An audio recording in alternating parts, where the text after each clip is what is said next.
Hello everyone, this is Dr. Pruett. Welcome back to our cardiology series. Today we're going to be talking about the 7 deadly causes of chest pain.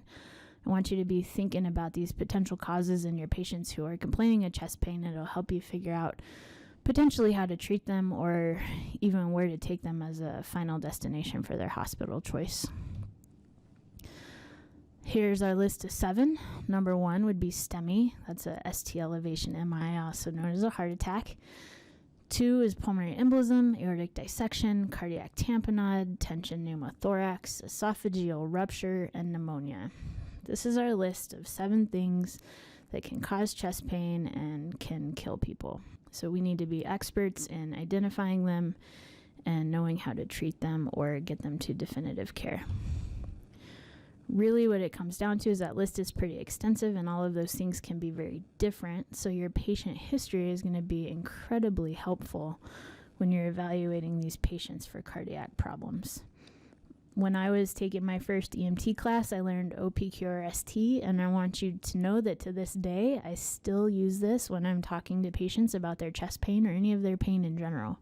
I ask when it started, what they were doing when it started, what it felt like. Has anything made it better or worse? Can you describe it? Does it radiate? How bad is it right now? How bad is it when it started?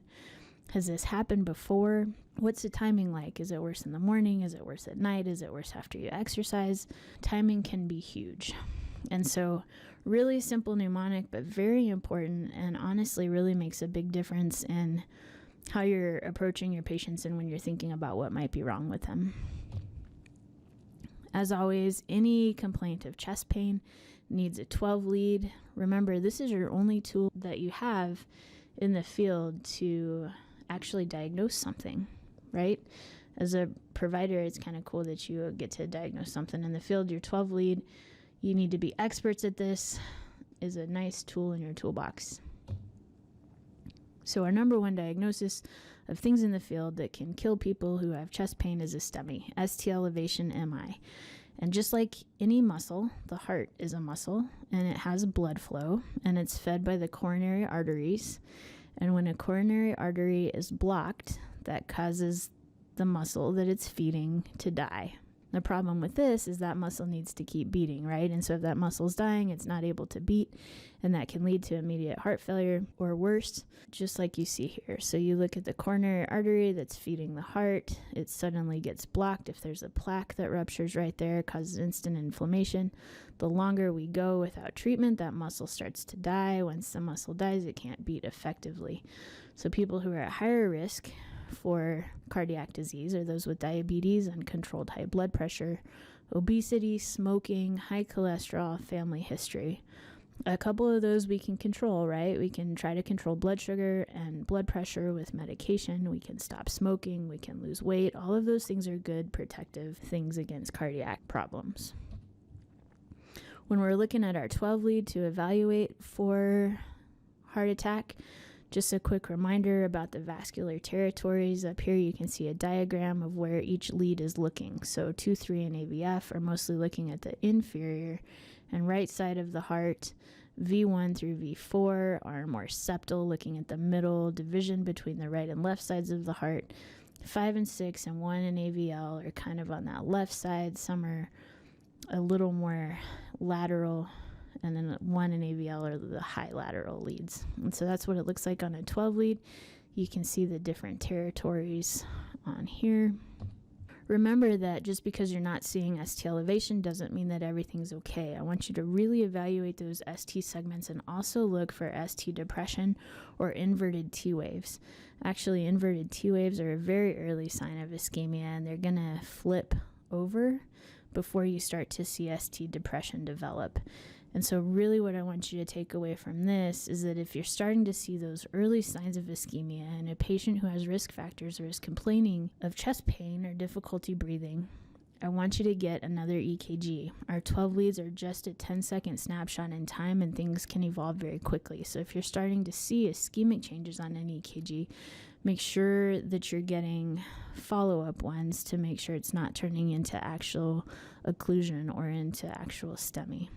If you're wondering whether or not you should issue a STEMI alert, what technically qualifies as a STEMI is ST elevation greater than 1 millimeter in 2 or more contiguous leads with reciprocal changes present, or 1 millimeter of ST elevation in AVR. So as long as you know those rules, and really the big one is ST elevation greater than 1 millimeter in 2 or more contiguous leads with reciprocal changes present, then you're going to be able to issue your STEMI alert to the hospital and get them to a facility that's able to do the PCI or to place stents in those coronary arteries and open them up again, because really that's what this patient needs, is restored blood flow to that cardiac muscle. So if you look at this 12 lead here, if we approach it systematically, we have a regular rhythm at 92 with a narrow complex, normal axis, normal intervals, but then we move on to our ST segment evaluation. And what do I start to see here? I always kind of start on this left side and read per territory. So 2-3 AVF. Oh my goodness, I see ST elevation there. So then I look in the reciprocal leads and I see depression in AVL and some subtle depression in one, and no real ST elevation or depression anywhere else. But this definitely counts as an inferior STEMI. I'm seeing ST elevation 2-3 AVF. I'm seeing reciprocal changes in 1 in AVL. This would be a 12 lead that needs a STEMI alert. And then you can look at the top and see if it confirms your diagnosis, which this one does. It won't always, so I still want you looking at the squiggly lines before you look at the writing to make sure that you agree with what the computer's trying to tell you to think. And here's another one. Here we have a regular rate at 66. We see P waves before every QRS. We have a narrow QRS. We have, looks like left axis deviation to me. And then as I start to evaluate ST segments, oh my goodness, what catches your eyes? You're starting to see the tombstones over here and the anteroseptal leads, right? So then I look for reciprocal changes, and I can see that I have ST depression in 2, 3, and AVF. So is this a STEMI? I would say absolutely. Of ST elevation V1 through V5 and your reciprocal changes in the inferior leads. Now, what are you going to do to treat these patients? If they are bradycardic, you can give them atropine. If they degenerate into rhythms that are dangerous, you need to be ready to pace or to shock. And then if they do go into a shockable rhythm and cardiac arrest, you need to be able to give epinephrine pretty quickly. The takeaway message from this slide is that STEMIs, or heart attacks, are inherently unstable, and you need to be ready for them to have cardiovascular collapse at any minute. And so have your IV access ready, have those pads on, have the monitor close by, and any of your ACLS drugs that you might need. Just a tip, if you have an inferior MI, so ST elevation in 2-3 and AVF, in my experience, anecdotally, typically these tend to degenerate into AV blocks or bradycardic rhythms because they are on the inferior side and affect the right side a little bit more, which is where your sinoatrial node and AV node are located. And if those become ischemic or are infarcted, you're going to have AV blocks develop. So I'd have your atropine and be ready to pace for your inferior STEMIs. Whereas for your anterior STEMIs, V1 through V6 elevation, this is going to affect more of the left side of the heart or the septum, where your left bundle and your ventricular contractions come from. And so these tend to degenerate more into your VTAC, your VFib, your PEA. So in that case, again, you want to have the pads on, but be ready to treat VTAC, VFib. Really, the only thing we give in STEMIs or in any kind of cardiac-related chest pain that helps mortality is aspirin. Make sure you're getting aspirin on board if they haven't been directed by dispatch to do so prior to your arrival. And then please don't forget to, as soon as you identify a STEMI on your 12 lead, whether you're sitting in the patient's living room or not, call that STEMI alert to the hospital from the scene, because what that does is it gets the cath lab who's going to be able to place the stent. It mobilizes them faster, especially if they're coming from home. If this is your 2 a.m. STEMI, a lot of times those cardiologists are going to be coming from home and they need the time to drive to the hospital and get the operating room set up. So as soon as you recognize STEMI, make sure you're getting them mobilized so that the minute the patient arrives, they're ready to be taken to the cath lab and get that blood flow restored. Every minute or every second that heart is without blood flow matters for this patient. So get things mobilized as fast as you can, because your thing that you're going to do to save their life is give them aspirin, but really what they need is they need that blood flow restored to their heart. So get that T mobilized as fast as you can. All right, number 2, pulmonary embolus. This can definitely be a deadly cause of chest pain. We've talked about pulmonary embolism before. This is a big blood clot in the lungs. You can see here the right lung and the left lung. Here's your pulmonary artery on the right and your pulmonary artery on the left. This is deoxygenated blood that the heart is trying to send to the lungs to get oxygen. Only problem is this big gray thing here is a blood clot, and none of that blood is able to get to the lungs. And so you have a hypoxic patient whose right side of the heart is under a lot of strain because it has this big saddle embolus here blocking blood flow. And that is a type of obstructive shock. And you can see why it's called obstructive is because there's literally an obstruction to blood flow to the lungs. This causes immediate cardiovascular collapse, and this obviously is a deadly PE, but some of them can be smaller and more peripherally located, so some blood can get through, but not all the blood that should be getting through. And so risk factors for PE that it's important to ask your patients about if they're complaining of chest pain and shortness of breath. Ask them if they have a history of cancer. This makes people more prone to clot. Ask about smoking. It's a constant state of inflammation and also makes people prone to forming clots. Sometimes having extra estrogen on board, whether that's in the form of birth control pills or pregnancy or even supplements. Genetic predisposition, and then in any recent hospitalizations or surgeries make people more prone to clotting too, because they're laying there and blood flow isn't as active as it usually is. I always like to ask patients as well if they have any history of blood clots in their legs or their lungs. And typically, if they say yes, this is going to raise my suspicion of them having another one. What you're going to look for on your EKG for PEs, sinus tachycardia and inverted T waves are going to be your most common. S1Q3, T3 you'll hear about in all the textbooks, but it's very nonspecific, and you can see it in a lot of other things.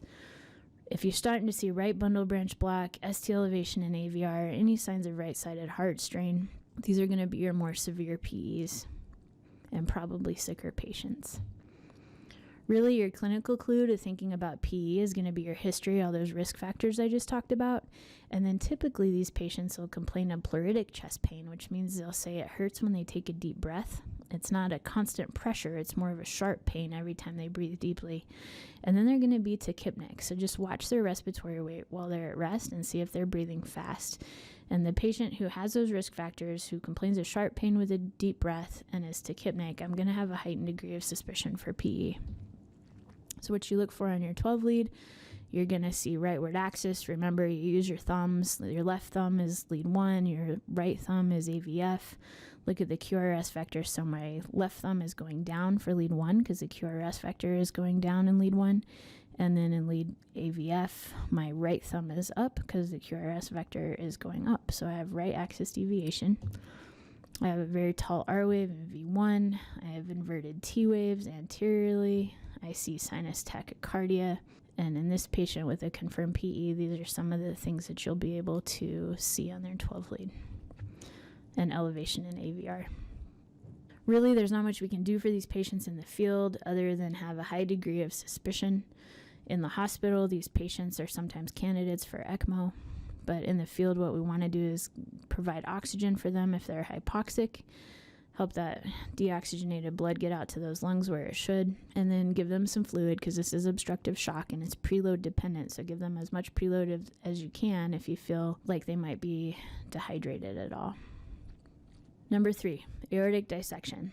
This is something to think about in your patients with chest pain. Thankfully, not very common, but it does happen and you need to think about it.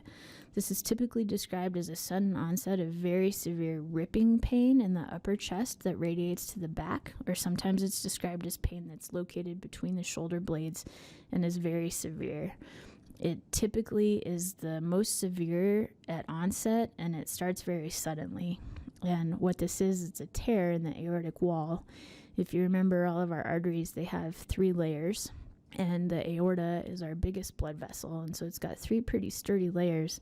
But for whatever reason, usually due to chronically high, uncontrolled high blood pressure, and then also smoking, which tends to make vessels a little brittle and hard and full of calcium, these arteries can rip or tear.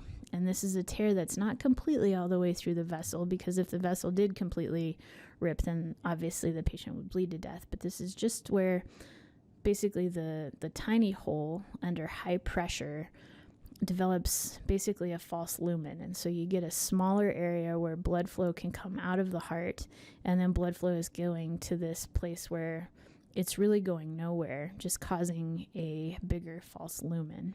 And so depending on where the tear occurs can kind of dictate the symptoms that the patient is having. So it can tear very close to where the aorta comes off of the heart, and sometimes that can cause blood to fill up in the sac around the heart and cause a pericardial effusion or pericardial tamponade.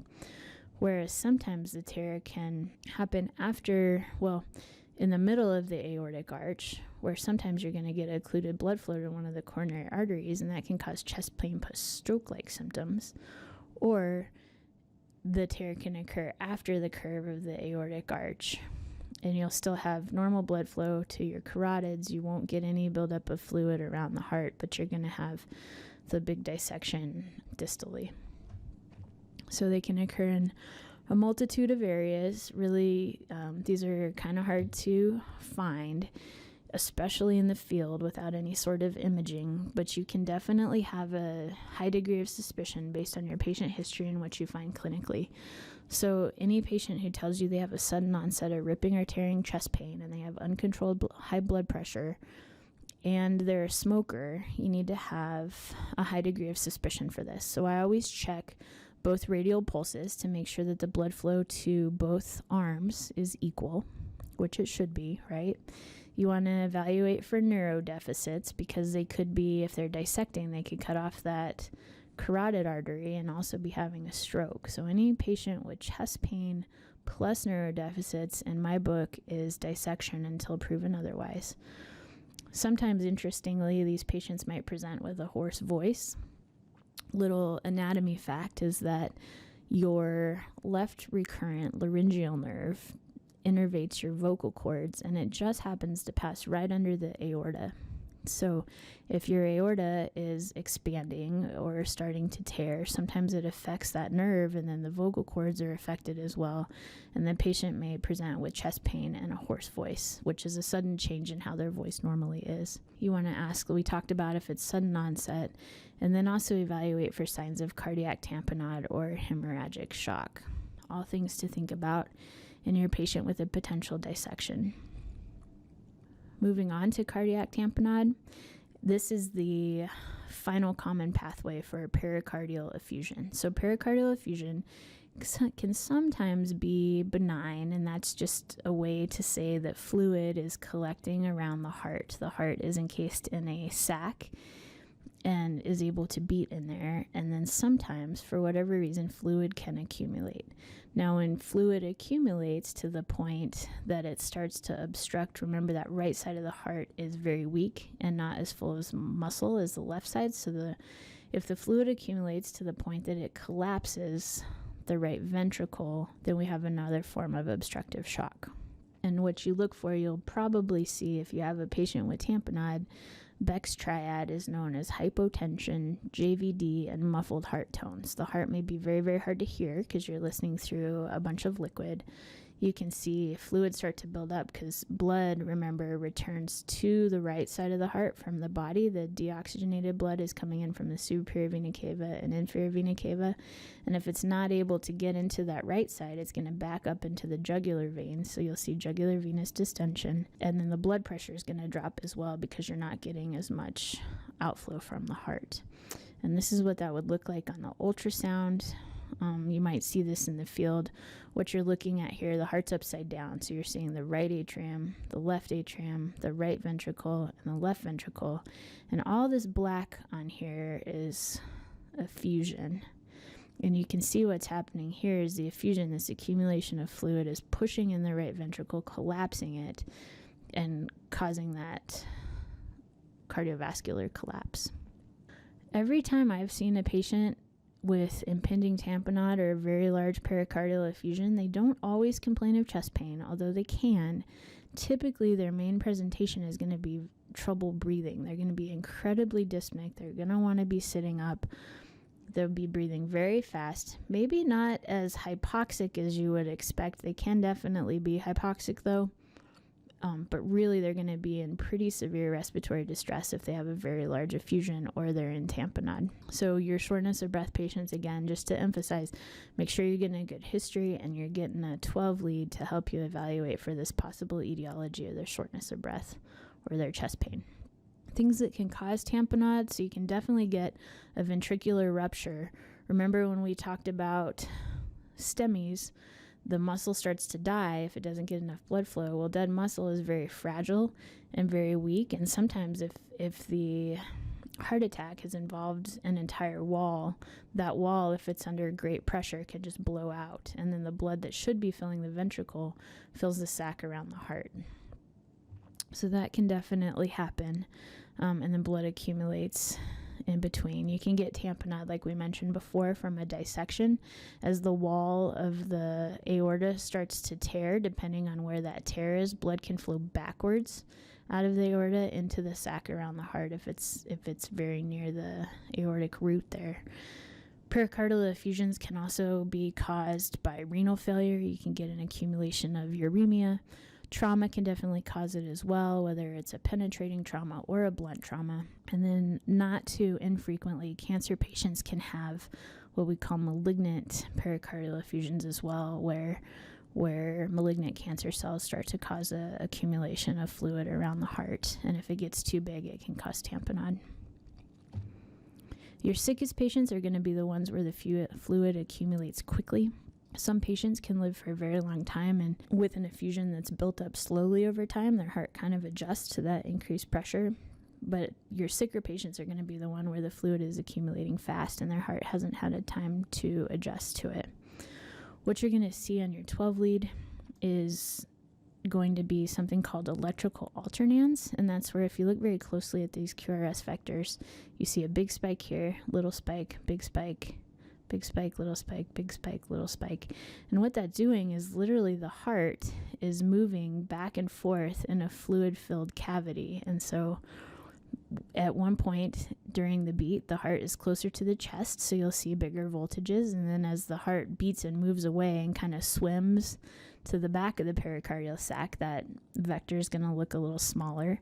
And then as it beats, it's going to move in the fluid and come closer to the chest wall, so you'll see higher voltages again. And that's literally just the heart moving back and forth in the chest because that chest cavity is full of fluid. These patients will typically be tachycardic, and the other thing you want to look for is very low voltages on the 12 lead, and that's because these 12 leads are having to look through a lot of fluid, and they're not looking as closely at the heart muscle as they normally would. The other instance where you'll see low voltages on a 12 lead is also your very obese patients, because the conduction is having to go through a lot of fat tissue. There's really no treatment for this in the field right now. It is hard to diagnose, but you're definitely allowed to have a high degree of suspicion and get them to a hospital where they'll have more definitive cardiac care. You can see it on ultrasound, so if you do have a patient who is in cardiac arrest in the field and you happen to have an ultrasound on scene, this is something you can look for as a possible cause of the arrest. Really all we can do in the field right now is supportive care with the ABCs. And again, this is another fluid-dependent cardiovascular collapse because you want to support that right side of the heart so you can give IV fluid in an effort to help that preload-dependent process. Number 5, tension pneumothorax. This is where you have a punctured lung. This can be caused in general, mostly by penetrating trauma, but not uncommon for it to be caused spontaneously either. And this is where your lung is punctured for whatever reason.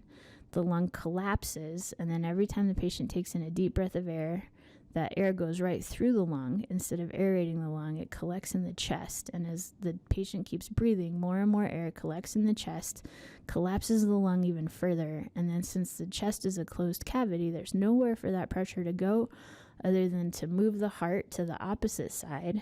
And the problem here is that as the heart moves, the low pressure venous system starts to kink off. So your superior vena cava, your inferior vena cava, As the heart moves, these get bent, just like any low pressure vein, and then no blood can come back to the heart. So then you have a patient who's in shock. Air builds up inside the chest wall. The heart shifts over. That's where you hear about your tracheal deviation, which usually happens below the level of the clavicles and is really hard to see clinically unless you see it on a chest x-ray. And then it cuts off blood flow to the heart, and you have a patient that dies. So here's what this looks like on an x-ray. You can see your patient's left side here, right side here. There's left lung, right lung, cardiac silhouette. What do you see right here? We see a bullet in the left side of the chest with some air accumulating under the subcutaneous tissues here. So what do we have going on? If you look really closely, you can see that as the patient's taking a deep breath of air in, air is accumulating in the chest here. So this is our pneumothorax. It's collapsing this lung, moving it towards the patient's right. And what's happening here is that as that pressure builds in that left side of the chest, it's moving the heart over physically in the chest. So you get your tracheal deviation, heart's moved over to the right, and then blood flow can't return to the heart because that superior and inferior vena cava get kinked off. So what do we do for that? What are we going to do? We're going to place a chest dart in the right clinical setting if we have impending tension physiology, right? And so we're just going to push a needle right here in the second interclavicular space to release that air, allow this lung to reinflate, and move the heart back into the center of the chest so we can restore blood flow to the heart. Here's another x-ray of a tension pneumothorax. This one is not a penetrating injury. You don't see any bullets here, but what you do see is a lot of fractured ribs. And ribs, when they break, are very sharp, and they can collapse lungs as well. And so same thing, you see a big pneumothorax here, a lot of air accumulating in this left side of the chest. You can see the collapsed lung edge right here where the lung is deflated, but all this air is pushing the heart way over into the right side of the chest. Massive tracheal deviation here. And then for sure we have impending cardiac arrest with decreased blood flow to the heart here. So as I mentioned before, our tension pneumothorax treatment is going to be decompression of the chest. What you're looking for is absent breath sounds on one side in the correct setting of trauma. This patient will have refractory hypoxia, profound shortness of breath. They'll be very tachycardic, hypotensive, and potentially unconscious. Now, what I want you to realize is that we don't just give needle decompression to anyone who has a small or moderate sized pneumothorax. When I want you to be decompressing the chest is when they actually are manifesting tension physiology, which means that air has accumulated to the point that it has shifted the heart over and there's no more blood return to the heart. So you're doing this in a patient who is about to arrest on you. Even if they have a penetrating injury to the chest, if they're maintaining their airway, if they're maintaining their blood pressure, you don't need to decompress the chest because they're not showing you signs of impending cardiovascular collapse. What you're trying to do, this is a life-saving procedure for a patient who's about to arrest on you. Number 6 cause of deadly chest pain is esophageal rupture. This is caused by a multitude of things that I'll go over in just a second, but basically this is where, for whatever reason, the esophagus has literally ripped open and gastric contents are leaked into the middle of the mediastinum here. And here's a look at this, where the stomach contents and everything that's coming from the esophagus, which I'll remind you is not a sterile environment, leaks into the chest, which is a very sterile environment and can cause a raging sepsis. We call it mediastinitis, is very difficult to treat and has a nearly 40% mortality. So a very dangerous entity. It's typically very painful, and your patients a lot of times will present like they're in septic shock. Things that can cause esophageal perforation. Number 1 cause is actually endoscopy. This happens when patients tell you they just had a GI scope to look in their stomach, sometimes for ulcers, sometimes for GI bleeding. A lot of times this can be caused by hospital equipment going down into the stomach, and say there's a weak esophageal wall. It's easy for this scope to go right through and cause a perforation. Usually this is caught while the patient's in the hospital, but not always. So if they tell you they had a recent endoscopy and they're complaining of severe chest pain, this is something you should definitely think about. Another cause is violent vomiting or retching. Impacted food can wear away the lining of the esophagus over time and cause a tear there as well. Cancer, eats away at any kind of tissue can cause a bad esophageal rupture as well. And then caustic ingestions, and this is where you'll typically see this in kids who have eaten foreign bodies. Button batteries have caused a lot of unfortunate pediatric deaths who have swallowed them and not been caught in time. It can erode the esophagus in 1 to 2 hours, and so sometimes if the child had swallowed something and wasn't caught right away, it can lead to deadly consequences. So any pediatric patient who swallowed something, you need to have a high degree of suspicion, and specifically ask about button batteries, because that's going to need to be expedited because they can be very quickly very deadly. So we mentioned before, esophageal rupture causes a septic shock type of picture. It's very painful. It's where the stomach contents and the contents of the esophagus are leaking into the chest. The longer that it's there, it can cause a raging infection that's very hard to treat. You want to treat them in the field. Number one, you want to have a high degree of suspicion. Number two is you want to treat them like you would for sepsis. So you want to start IV fluid, 2 large bore IVs, give them some pain control. I'd recommend fentanyl. And then consider pressors if they're looking like they're in septic shock, namely Levophed. And lastly, our number 7th, but one of our most common deadly causes of chest pain is pneumonia. It does hurt. Usually the patient will be able to tell you which side it hurts on. They typically present with cough and fever. They'll say they're short of breath, sometimes fatigue, and sometimes they'll be very hypoxic. I know we see it a lot in our elderly patients or ones who are in nursing homes or have a history of stroke, but young patients can get pneumonia as well, so these are important signs to look for. Our treatment for them in the pre-hospital setting is going to be support them with oxygen, give them Tylenol for their fever, and give them fluid if they're looking septic.